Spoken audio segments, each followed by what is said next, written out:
All right, great. Hello, everyone, and welcome to the San Anselmo Library's virtual program today, the California Ceramic Tradition. I'm Sariana, the Adult Services Librarian at the San Anselmo Library. And before we begin, I'd like to thank our friends at the library and the Library Parcel Tax for sponsoring this program and all of our library programs. Everyone will remain muted throughout the program. If you have a question, please type it into the chat box or the Q&A box, and we will answer all questions at the end of the presentation. Technology can be very fickle, and I want to thank you all in advance for your patience and understanding during this program. We are recording the presentation today, and I will send it out to everybody, hopefully tomorrow. Our speaker today is Avril Angevine. Avril is an arts lecturer with a particular interest in modern and contemporary art and California art. She has lectured on both subjects at various locations in the Bay Area, including the OLLI programs at Cal State East Bay and Dominican College. Avril has an MA in Comparative Literature from UC Berkeley and teaches English and Humanities at local colleges. She is also a museum guide at the SF MoMA and a docent at OMCA. Please join me in welcoming Avril Angevine. Woo! Yay! Woo! Yay! Sorry, control yourself. Oh, we'll see how that goes. Okay. Hi everybody. Glad to see you here. See you here tonight. First time I've done one of these in the evening for the library, so let's see how it goes. I'm anxious to get started here, so I'll pull up my screen and put it on the slideshow. Yes, I know that. You can see that. Okay, slideshow from the beginning. Yeah, there we are. So, okay, so we're going to get started with California's ceramic or pottery tradition. Subject that I love, dishes and things. That's where I got my start with this sort of topic. So, as you know, for anybody who's interested in art and design and culture really of any sort, California is always going to loom large, have a large presence.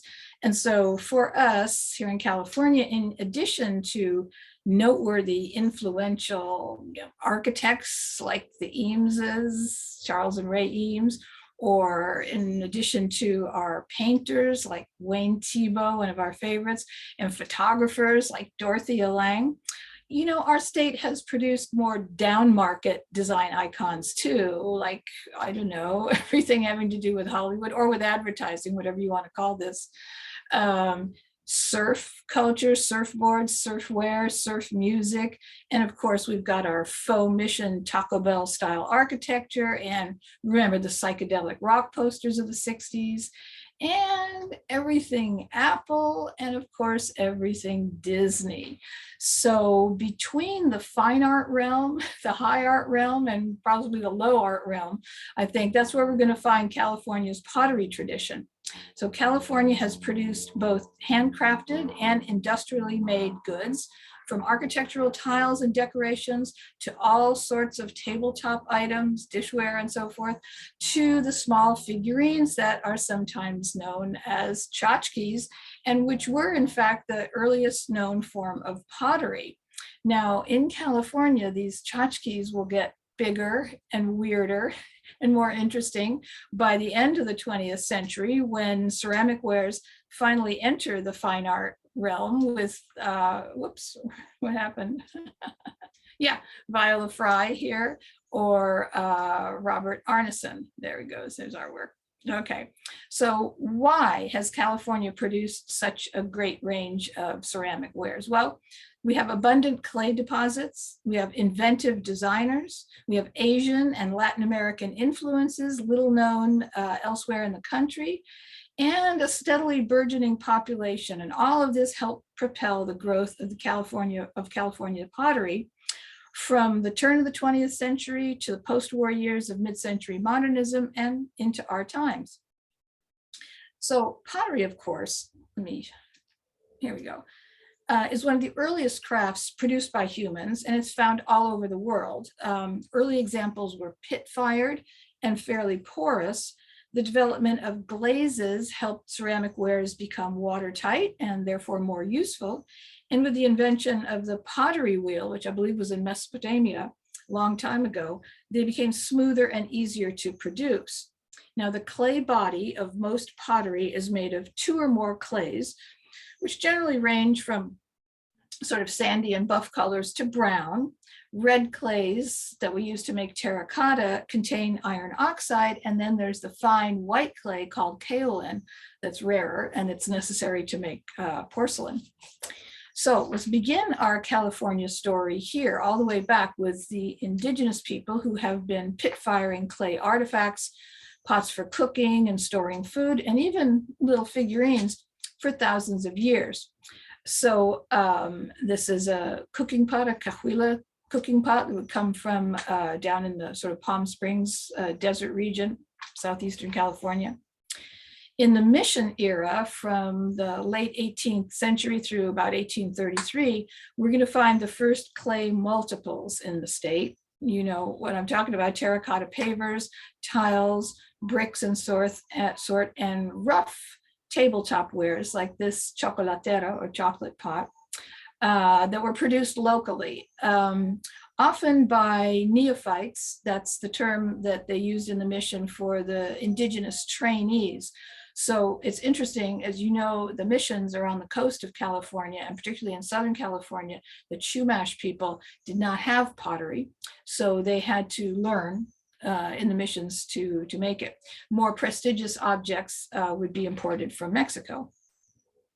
But the modern story starts with the gold rush, that is, with the influx of European origin Americans into the state following that momentous, possibly terrible discovery. Many settlers would have brought their own wares with them. Joan Didion, for example, has a wonderful story about a potato masher brought by her pioneer ancestors, which ended up in a museum. But if such pioneers came empty-handed, what they wanted were European-inspired products like they had back home: plates with floral decoration in porcelain or in imitation of porcelain, and they could get them at Gump's. Gump's turns up all the time in California history, was founded in 1861, and they would sell the kind of wares that people wanted. But a truly local art production finally arrived in the late 19th and early 20th century, when the arts and crafts style in architecture and interior design roared across the country. So arts and crafts style was based on the work of William Morris in England, and it came about in reaction to the perceived ugliness, or perhaps the actual ugliness, of mass-produced consumer objects made possible by the rise of factories in the 18th and 19th centuries.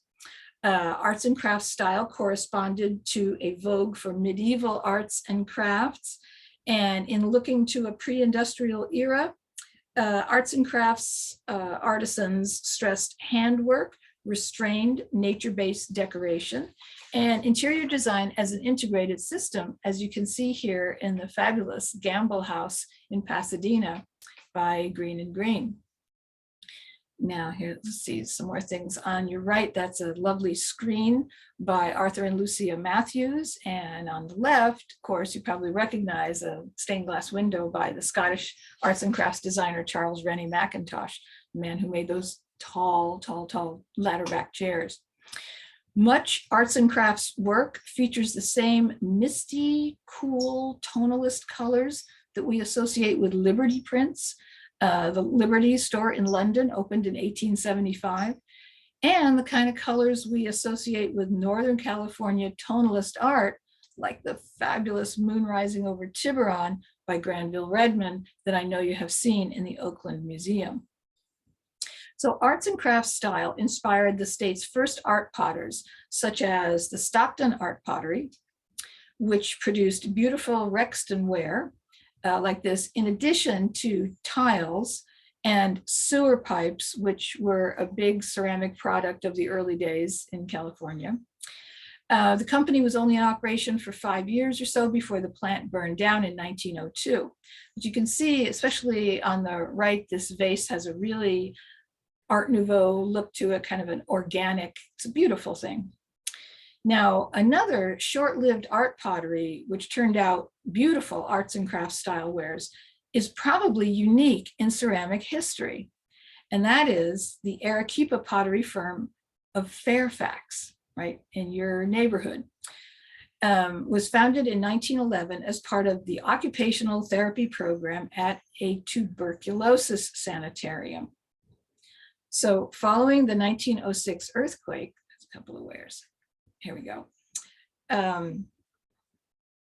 Dirt and ash-filled air led to an epidemic of tuberculosis in the city, which hit women much harder than men.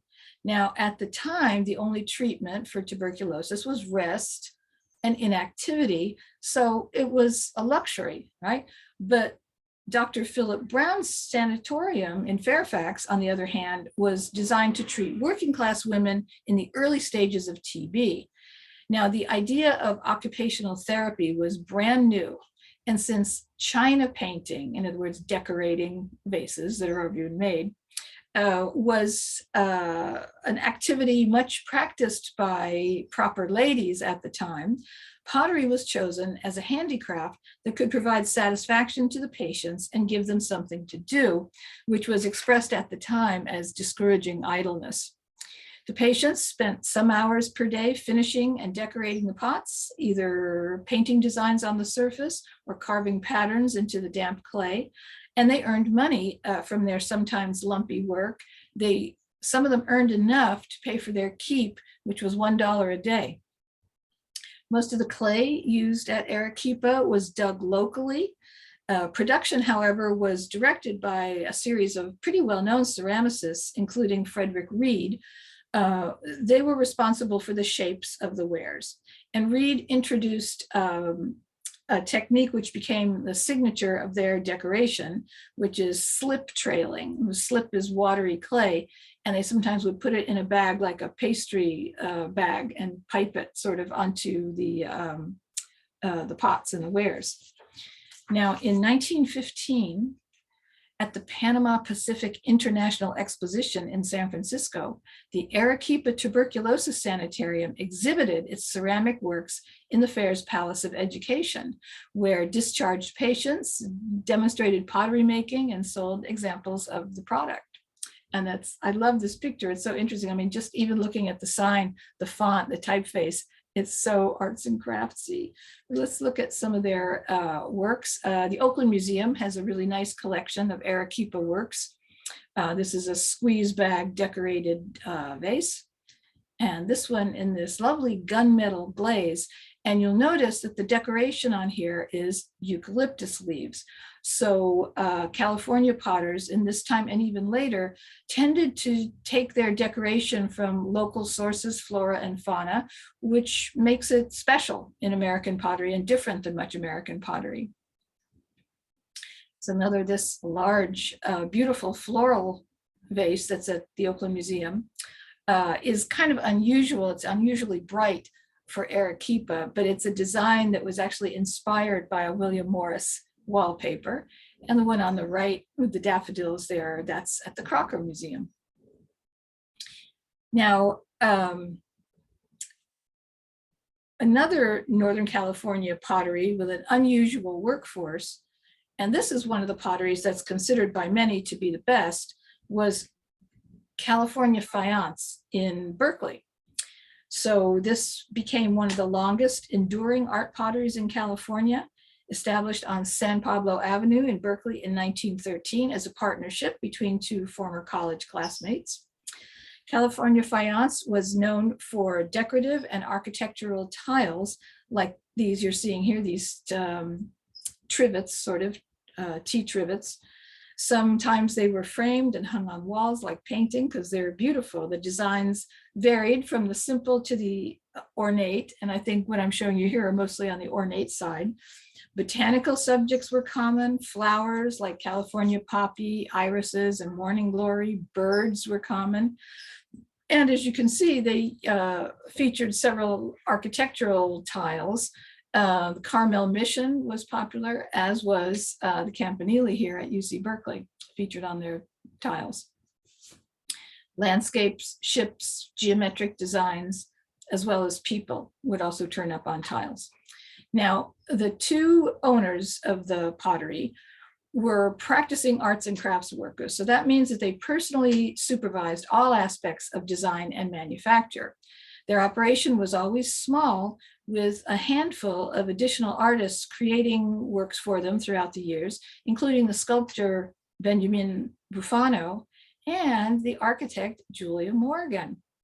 All California faience works were done by hand. They did use slip casting, which means the slip is poured into a mold, which is not using a pottery wheel, but it still requires a lot of significant hand work.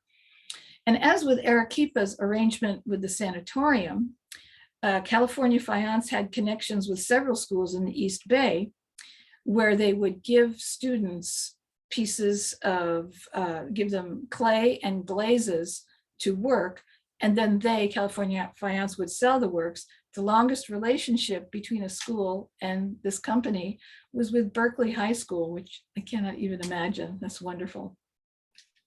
There's some of their works. I love the lemonade pitcher down there at the bottom, which is cast porcelain in this gray-green kind of art glaze. Some other works of theirs there. And you'll see that the colors are fairly subdued in these works. Now, their biggest project, which lasted for 10 years and required moving to larger premises in 1921, was for tiles for Julia Morgan's Hearst Castle. I mean, look at these tiles, they're incredible. The commission lasted 10 years. As I said, when it ended, the Depression had begun, but California Faience's innovative glazes and unusual forms allowed them to keep producing right up until the 1950s, bringing their techniques to a new generation of consumers and artists. And here's the library at Hearst Castle. There's a lot of tiles in there. It's quite amazing. Now, Southern California was not slow in catching up. And if you're familiar with LA's numerous bungalows, you'll know how important arts and crafts design was there as well. And in Southern California, Ernest Batchelder's tile designs left a huge mark on homes and commercial structures in Southern California and actually right across the country. Batchelder was born in New Hampshire in 1895. He moved to California in 1904 to teach at what is now Caltech. At the time, it was called the Throop Polytechnic Institute. He was passionate about including handicrafts, what they called manual arts, in education. But in 1909, he left his post at the school to open a workshop on the Arroyo in Pasadena in a wonderful arts and crafts bungalow that is still there. He later opened a second workshop to produce bowls and vases, generally as these modern adaptations of Chinese earthenware designs in extraordinary soft and subtle glazes. But as his logo suggests, Batchelder's main business and the source of his extraordinary influence was in tiles and other architectural panels, fireplace surrounds, fountains, and things like that, that fueled the building boom of the Roaring 20s. His California clay tiles were sold from showrooms in San Francisco, Chicago, even New York. Batchelder tiles are still a real estate asset. And they say that even in South Central LA, every third house had some. Now, a 1920s catalog, here it is, shows that the company offered hundreds of unique tiles designed specifically for fireplaces and mantels, which could be ordered individually or in complete sets. Now, these sets were evidently easy to assemble and could be safely shipped. There's a cluster of more than 50 homes in Wichita, Kansas, with Batchelder fireplaces. This is not really so far-fetched because at the time, Sears was selling entire houses by mail order. Now, Batchelder used, the tiles were hand-pressed in plaster molds so that, as his slogan exclaimed, no two tiles are the same. And he used a process in which a wash of colored slip, often it would be pale blue, as in this case, was applied to the surface of the tile so that it would pool in the recesses of the design. Then the excess was wiped off and the tile was fired just once unlike most glazed tile, which is fired twice. Many of Batchelder's designs were typical of local arts and crafts style, flowers, vines, and California oaks, but he had other distinctive forms that set him apart too: birds, peacocks, Mayan and Byzantine sort of themes, and geometric shapes. Now, this is a very California sort of scene here, and I bet if you don't have a fireplace like this in your house, you know somebody who does. It's really beautiful.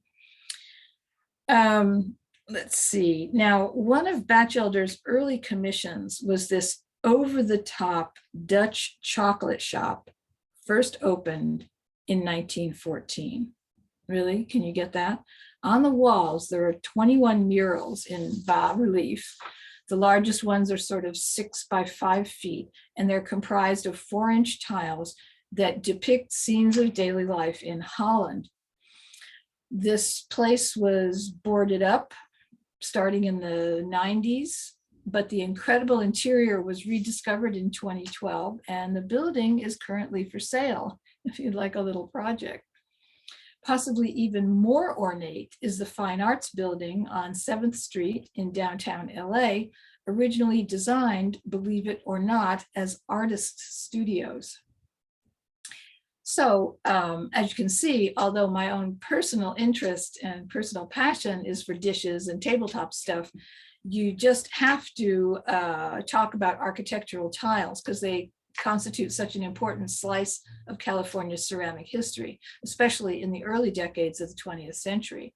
So in that spirit, I have to mention a Northern California company that has been in business continuously since 1875, a company that made some of the most outrageous ceramic exterior cladding you can imagine. And that's the Gladding McBean Company of Lincoln in the Sierra foothills. Gladding and McBean supplied 3,200 tons of terracotta for the exterior of Timothy Pfluger's Pactel building at 140 New Montgomery, right behind SF MoMA now. And the building, which the Examiner at the time called a shimmering, gleaming monument to talk, was the first building ever wired so that every desk could have a telephone. And at the time, it was, of course, the largest single order the company had filled. So ornamental flourishes abound on this thing, tons of bell imagery, including these flying telephone books. And let's not forget the 13-foot tall eagles at the building's top parapet, a subtle assertion of American ascendancy or the ascendancy of Pactel, one or the other. So the tiles that Gladding McBean produced are glazed white terracotta. So it shines in the sunlight, and the dramatic lighting of the setback parapet really redefined the San Francisco skyline. And this was the tallest building in the city until the 1960s. So Gladding McBean also did the exterior of the spectacular Bullock's Wilshire building in Los Angeles, the style called Zigzag Moderne. And they also did the Paramount Theater in Oakland and many others. Now, when we discuss the visual arts of Northern California, an important date, of course, is the 1915 Panama Pacific Exposition in San Francisco, which was designed to celebrate the completion of the canal, but also San Francisco's triumphant return from the earthquake and fire of 1906. Now, you'll remember that Arakipa Pottery exhibited their wares in the Hall of Education. But the exhibition was really important because it brought modern European art and East Coast art, Impressionism and beyond, Matisse, Picasso, and so forth, to Northern California. And it kind of knocked out tonalism almost in one blow. Artists began getting more interested in using color more. Now, for ceramic production, the more important exposition happened way down south. That's San Diego's Panama, California International Exposition of the same year, 1915, and it had a similar result. It brought bright, sunshiny color into local ceramic work, which up until then had been dominated, as you've seen, by softer tonalist tones. The pavilion architect ornamented the buildings with bright, geometric, Spanish or Moorish style tiles like those used in Spain since the Moors occupied the peninsula in the 8th century. These rich opaque glazes captivated ceramicists, and by the late 20s, local tile producers were applying a more Latin palette to their wares. And this is also a period of a vogue for old Spanish California, the California of the Californios and the Mission era, you know, Ramona, the novel by Helen Hunt Jackson, and the Ramona festivals, and a lot of building in this style at the time. And the tiles went right along with that. In fact, a designer of the California Clay Company in San Diego, which created these tiles you're seeing, even moved to Arakipa in 1916, bringing this style to the foggy Bay Area. Now, absolutely central in this tile revolution was the Malibu Pottery, which was providing tile for construction by 1927.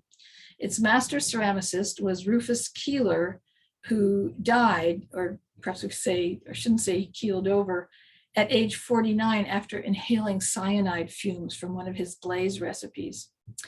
But the founder of the Malibu Pottery was May Ringe. Her husband, Frederick, was vice president of Union Oil and a director of SoCal Edison, and the two of them owned the Rancho Topanga Malibu, a ranch that covered 20 miles of the most spectacular real estate in California on the coast from Santa Monica to Oxnard, some 13,000 acres. Here's May, there she is.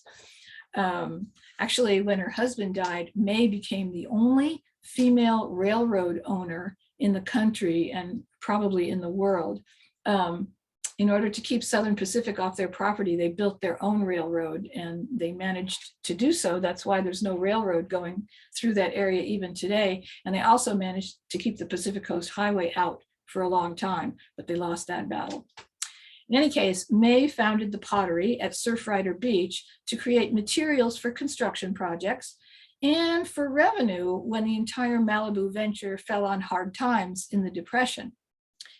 So here is Adamson House, built by her daughter and son-in-law, and now open to the public as a state park. And it rivals Batchelder's chocolate shop in extensive and eccentric use of tile. Here we go. A beautiful fountain, and the placement of the fountain helps too. It matches, the flowers behind it. Here's a couple of interior shots, front door, and this wonderful staircase that I'm looking at, and the tiles repeat every third stair. Among the most amazing artifacts in the house is the 60-foot simulated Persian carpet made of 674 tiles, complete with fringe detail. This remarkable work of art is considered the largest tile Persian carpet known to exist. Okay, it's great. Malibu closed its operations in 1932. When May died 10 years later, her unfinished castle, 26 acres of land, and thousands of crated Malibu Pottery's tiles were sold to the Franciscan order for $50,000. They still have a retreat center there on the land, and I understand that they also have a smaller tile Persian rug on their premises. So that's merely one millionaire in the story of California tile. There's another who's involved in the other dominant Southern California pottery of the era. And this is William Wrigley, chewing gum magnate, owner of the Chicago Cubs, and owner of Catalina Island. He established the Catalina Clay Products Company in 1925 to provide inexpensive bricks from the local red clay for the resort he was developing, the casino and everything. So same thing as what went on at Malibu. But by 1927, The Catalina Pottery was crafting richly glazed tiles of geometric design in colors like orange, cobalt, green, yellow, and black. Now, the local red clay was plentiful, but it tended to crumble. So the pottery began importing white clay from the mainland. Everything was sold to Gladding McBean in 1937, and production was moved to the mainland to avoid the cost of importing the clay. Production ceased in 1942. Here's some really cool coffee pots by Catalina. These were produced by Gladding McBean after everything had been sold to them in 1937. And up above there, you see that's a fish ashtray and a shell vase and another sort of shell vase. So here too, you see that they're using motifs taken from the world around them, which on Catalina Island, it's very ocean oriented and aquatic. Okay, now as the depression of the 1930s begins, tabletop becomes the dominant product of the big five California potteries. And California potteries become the dominant producers of modern, casual American tableware. So these are the big five. You recognize some of these names, but there were probably 300 makers of this sort of ware in California in those years. With the oranges, the avocados, and the year-round sunshine, Southern California was already a brand. So tiles and garden pottery and these bright colors lead the way and were followed quickly by this inexpensive and cheerful daily dishware that would provide a moment of happiness in that dreadful decade. Now, unlike Depression glass, which imitated old-fashioned designs, California's ultra-colorful tableware was completely new. Though it's hard for those of us who buy from Pottery Barn or Crate and Barrel or even IKEA to really imagine how radical this kind of dishware was. In this era of unprecedented ceramic production, the potters were inspired by everything, by footed bowls from Mexico, by Japanese teapots, by American tinware coffee pots, and of course, by striking Art Deco designs from Europe. Now, Eastern potteries had experimented with bright, solid colors, such as we see here, but they did so either by blending pigments into the clay or painting on the surface and then covering with a clear glaze. So real commercial viability came with the discovery that talc, which a mineral that's plentiful in California, helped create a clay body that bound with solid color glazes, producing an intense, uniform, and durable product, ideal for casual outdoor dining on the patio. So let's look at some of these wares. Those are, to the left, those are candlesticks by Metlocks, and up at the top, they're Pintoria, severely modern, really interesting square plates with a round center. Below them, that is by Bauer. That's a fridge stack. So to keep your leftovers in before the advent of Tupperware, and much more elegant. The picture is by Vernon. The big five, Bauer, Pacific, Metlock, Franciscan, and Vernon. Franciscan was actually a division of Gladding McBean. And of course, they chose the name to make a connection of some sort to the mission era. The Franciscans ran the missions, right? So these companies produced a wide range of products, things like ashtrays, cigarette boxes, casserole dishes that we would no longer consider part of a dinner service, no matter how casual. Pacific, for example, created a 90-piece hostessware line available in 6 colors. So this is an adorable child set in this line. Okay, can you even name 90 tableware items? Well, how about a bean pot, got to have that, a 1 gallon or an individual size, or a punch cup as opposed to a Tom and Jerry cup, a bowl for oatmeal as opposed to one for onion soup, different cups for sherbet and for custard, a footed tumbler, and don't forget your martini pitcher. Must have that, and also must have a waffle batter and maple syrup set, a must have for every Depression era home.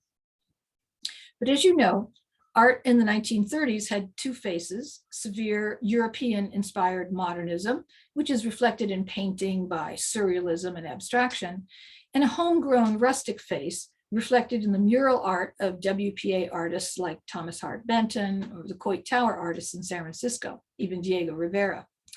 In pottery, this homely trend appears too, as the potteries moved from exclusively solid color to decorated wares.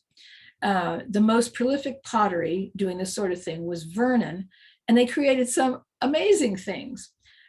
Illustrator Rockwell Kent crafted a range based on his illustrations for Moby Dick. That's what you're seeing. And he had a series called Our America that includes this coffee pot inspired by the creation of the Bay Bridge. I want this coffee pot. I love it. Of course, they contracted with Disney to produce movie tie-in pottery and figurines. Other patterned wares shared in this Americana trend, such as Metlox's Poppy Trail, which I grew up with. I still have this stuff. But the best-selling American dinnerware of all time, Franciscan's Desert Rose. Franciscan tableware and tile products produced by Gladding McBean in LA right up until 1962. The Franciscan brand became part of WWRD, that is Wedgwood, Waterford, Royal Doulton, and they continue to produce Desert Rose and Apple, the other one that you know.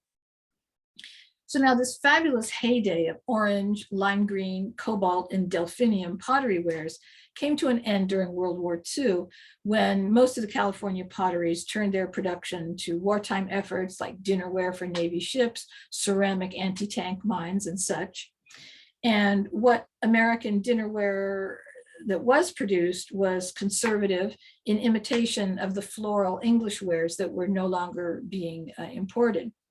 In the post-war period, however, California was once again in the forefront of American design in the era that we now call mid-century modernism. There's the fabulous Stahl House designed by Pierre Koenig, or these Rockin' Eames chairs. It was a great time. Post-war artists were inspired by Bauhaus principles of good design made available to all.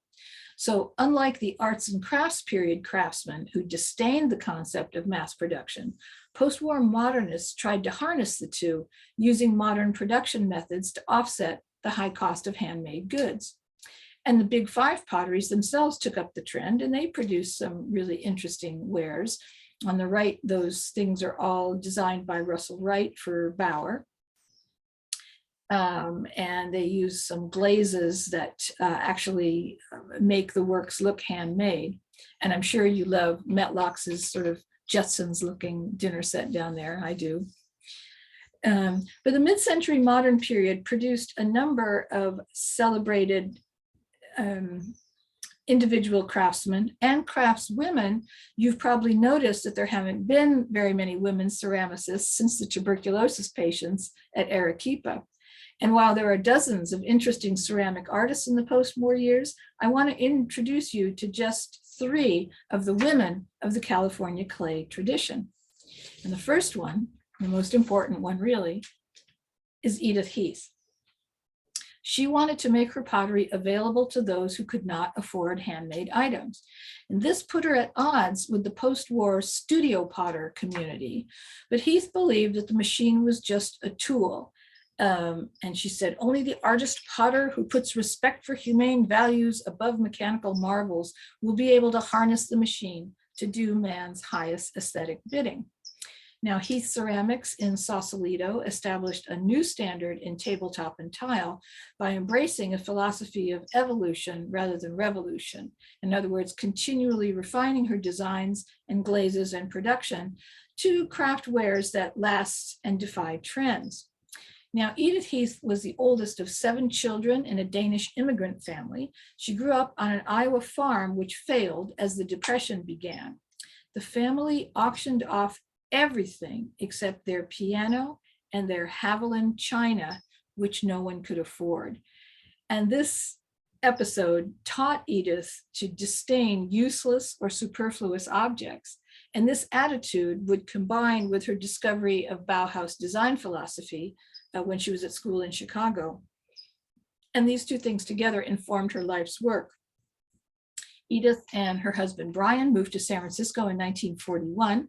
Once here, she audited classes at the Art Institute, and Brian converted an old treadle-powered sewing machine into a potter's wheel, and they installed a gas-fired kiln in the basement below their Filbert Street flat. Edith Heath became an expert in clay chemistry, and she was fascinated by eutectics, which is the science of mixing various metals into clay to alter its properties. So the Heaths would drive around the West Coast gathering buckets of native clays to take home and experiment with. She hated white porcelain type clays.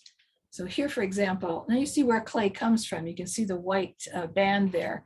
That's Edith Heath, the only woman in a group of men here studying clay formation. The body of Heath Ceramics, still to this day, is a combination of two clays found in the Northern Sierra foothills, near Lincoln really, where an inland sea had deposited a clay with some unique properties. In her kitchen, she experimented with glaze formulas and managed to fuse the clay and the glaze together in a single firing, which remember is unusual. Usually they're fired twice. This produced textural and tonal colorations similar to what you find in rocks and pebbles. Now in 1944, the Legion of Honor Museum hosted a one-woman show of Heath's work, which was seen by a buyer for Gumps. And so soon Heath was making dinnerware sets for Gumps in their pottery studio, which was on Clay Street. Where else? Other retailers approached her, and in 1948, Heath Ceramics was born with just 4 dinnerware designs. But her designs were an instant success. Frank Lloyd Wright specified Heath dinnerware for some of his projects, and so did Joseph Eichler. Los Angeles's famous case study houses, some of them are styled with Heath accessories. And Heath produced tiles too, which were always individually crafted, like those of our arts and crafts friend Ernest Batchelder. You could say that no two were exactly alike. These tiles can be found on the curved exterior of the Norton Simon Museum in Pasadena, which features 115,000 glazed tiles in various brown tones. There she is, working with them. Her tiles are also on the Yerba Buena Center in San Francisco and at LACMA, Los Angeles County Museum. For her tiles, she was the first non-architect to ever win an American Institute of Architects gold medal. Heath died in 2005 when she was 94. Heath Ceramics, which is now operated by Robin Petrovic and Catherine Bailey, they've been in charge of it since 2003, is one of the few mid-century American potteries still in existence. Heath's coupe line has been in constant production since 1948, with periodic changes to the texture and the color of the glazes and so forth. And it still takes 12 people to make a Heath plate. This is a set that's used at Chez Panisse, which I believe Alice Waters had a hand in designing. And here, this was an important Heath product that I think they're probably no longer making. This was called a safety ashtray. It was designed by Brian Heath. And I don't understand how it works, but apparently when your cigarette is in the slot, if it burns all the way down and the ash touches the side of the ceramic, it goes out. So safety. They sold thousands of these to California state agencies back in the day when you could have cigarettes in the office. So it's a famous product of theirs, no longer produced, I don't think.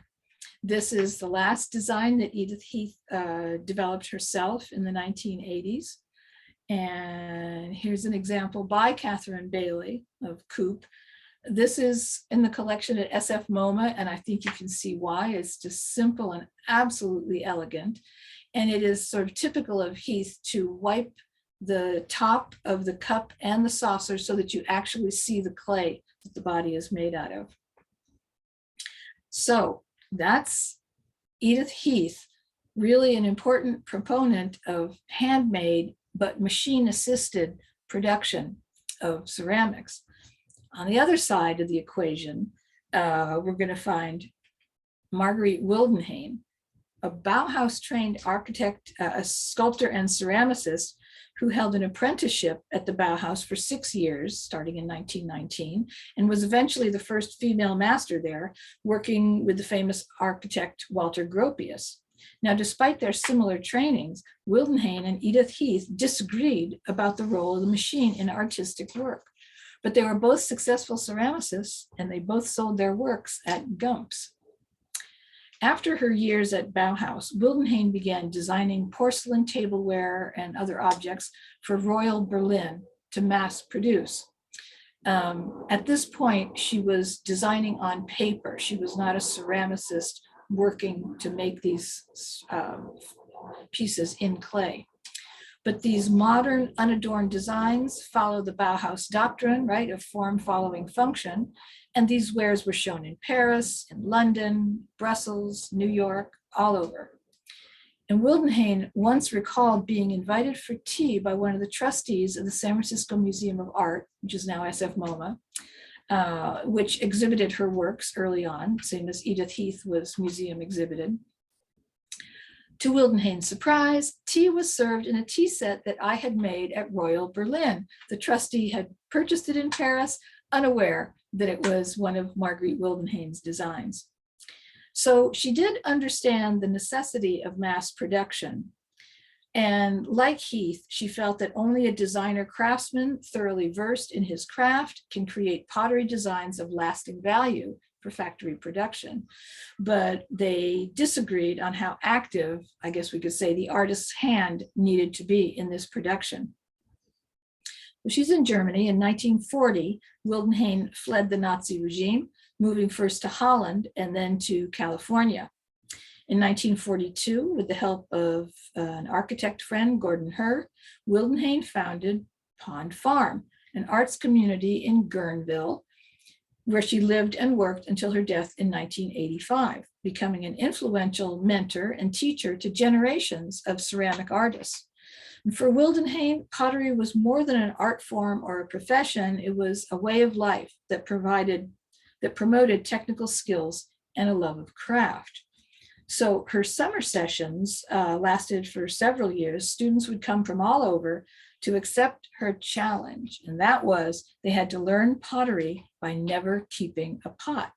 They focused on the formation of the pot rather than firing and glazing, and everything they made was returned to nature to be used over again. And she felt the learning was in the process, not the product.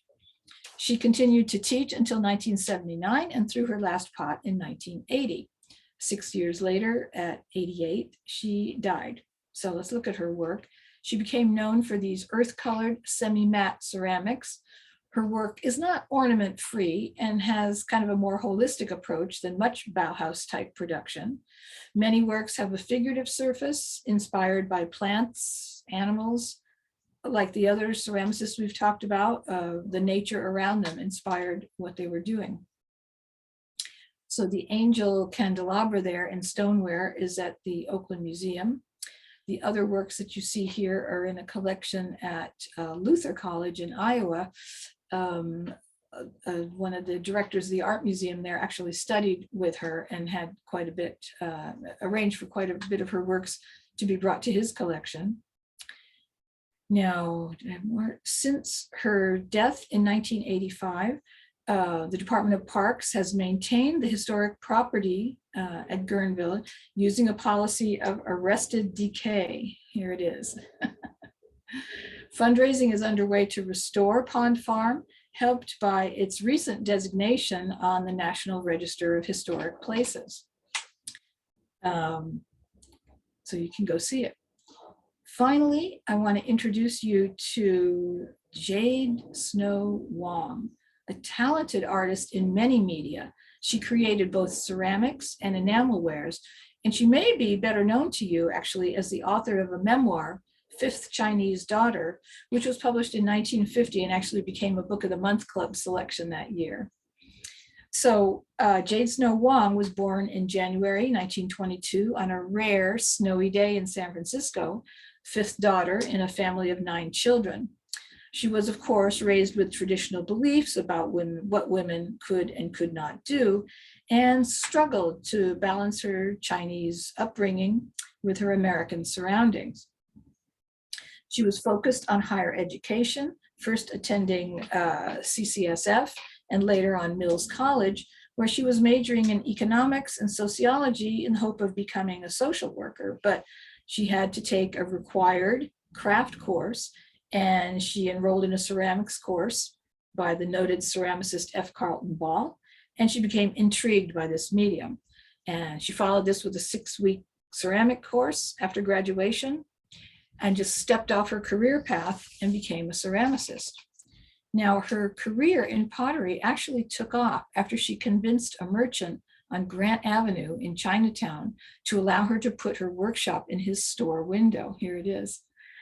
So her works quickly found popularity, but not with the Chinese community, as she noted in another work of hers from 1976 called No Chinese Stranger.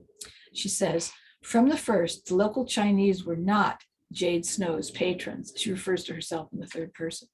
"The thinness and whiteness of porcelains imported from China and ornate decorations, which came into vogue during the late Qing dynasty, satisfied their tastes. They could not understand why Americans paid dollars for hand-thrown bowls utilizing crude California clays, not much different from the inexpensive peasant ware of China. That the Jade Snow Wong bowl went back to an older tradition of understated beauty was not apparent. They could see only that she wouldn't apply a dragon or 100 flowers." So her work is perhaps more in line with Wildenham's studio pottery techniques and rather wonderful works. In 1952, she did a one-woman show of her pottery and enamelware at the Art Institute of Chicago. Her work has been exhibited at the De Young, at SF MoMA, at MoMA, New York, and at the Smithsonian.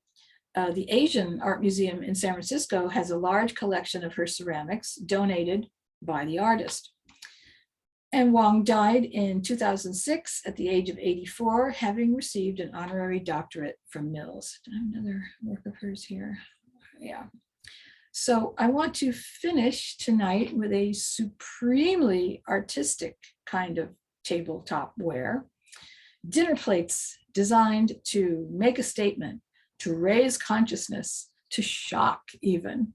They appeared in 1979 on a table, a really big triangular table at SF MoMA, followed by 16 venues in 6 countries on 3 continents to a viewing audience of over 1 million people. And they now reside in the Brooklyn Museum. And of course, I'm talking about the 39 place settings of Judy Chicago's dinner party. Each place setting includes a hand-painted china plate, ceramic cutlery and a ceramic chalice, and a napkin with an embroidered gold edge.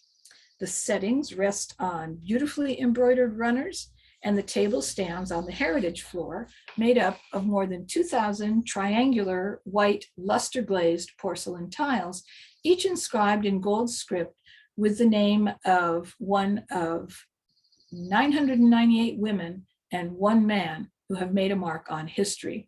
The man was Chrysilis, and he was included by mistake as he was thought to have been a woman. So naturally, this work produced an extraordinary level of controversy. I'm sure you remember. Some found it lacking as art because it was comprised of female-centric craft skills performed by a huge team of volunteers. Others thought it didn't qualify as communal work because Chicago retained control over the entire process. The plates especially came in for severe disparagement. They become increasingly 3-dimensional as they move from prehistoric to contemporary subjects. This was intended to represent women rising, and they look somewhat like flowers or butterflies or female genitalia, which many people found disturbing. Even some feminist critics were uncomfortable reducing women to this essential element, especially in regards to women like Virginia Woolf or Emily Dickinson, such a private person, or Georgia O'Keeffe, who denied that her flowers, such as this one, were sexualized. But another criticism of Chicago's work was that one plate, the plate of the only Black woman represented, Sojourner Truth, was not sexual enough. It did not feature any genitalia. So there we go. So perhaps you would like to make a provocative statement at your next dinner party, which is probably going to be outdoors still. And if so, you're in luck, because Chicago has adapted 4 of the plates from her installation into 2-dimensional versions that are being sold in editioned sets. Rounding out the collection are pillows based on the banners and table runners, and a puzzle based on the installation's floor. Here they are. These are available for a company called Prospect New York. Not cheap, but they're beautiful and suitable for serving a sliced papaya or an avocado. There you go. So that's where I'm going to end tonight with my story of plates and tchotchkes and tiles and so forth. So I will turn my share off and see if anyone possibly has any questions or comments. I'd be happy to try and answer them. Whoops, my hair's going funny. Sariana, there you are. I'm back. Thank you so much for that wonderful presentation, April. The Desert Rose collection. Yeah. I swear my You got family that? had. Yeah, I yeah. swear I've eaten off plates like that. It was like, those look familiar. Yeah, absolutely. If they were probably replicas, they were probably fake. No, they were not terribly expensive. People had them all over the place. I'm sure your mom or your auntie or your grandma, somebody had them. Yeah, they were all over the place. Does anyone have any questions for Avril tonight? You can type them in the chat or our Q&A button. I guess not so. Oh, no. How many of you would buy, if you could find it, that Bay Bridge inspired coffee pot? I love that thing. You can actually, if you search around, you can find a lot of this stuff on eBay. There's all kinds of sites that sell things like this. Unlike the old days when you had to just like troll around at garage sales and stuff, but now you can search online. Oh, thank you, Maureen. Like that, yeah. Thank you, Maureen. All right, if nobody has any questions, I think we'll say bye. I'm going to stop the recording. Bye, recording land. This is a good one. Oh, wait, no, Barbara has a question. Well, wait, I won't stop the recording yet. Barbara has a good question. Because I do want to tell you where Fiesta ware fits in. That's the one that you probably know of, this early 1930s bright colored dishware that does not come from California. Oh, that is produced by Homer Laughlin Company of West Virginia, but their design director was Frederick Reed, who was first at Arakipa. And in fact, the name Fiesta ware is also designed to evoke California, because believe it or not, in the 1930s, that was not a word that was widely used or understood in English. So it was a deliberate attempt to make it seem like it came from, or to connect up with the California vibe, right? The avocados and sunshine vibe. So I'm glad you brought that up, because that's the one that most of us know is Fiesta ware. I still see that in stores. Oh, yeah. Good. All right. Well, I'll officially stop the recording now because that was a good question. Bye, recording land. Okay.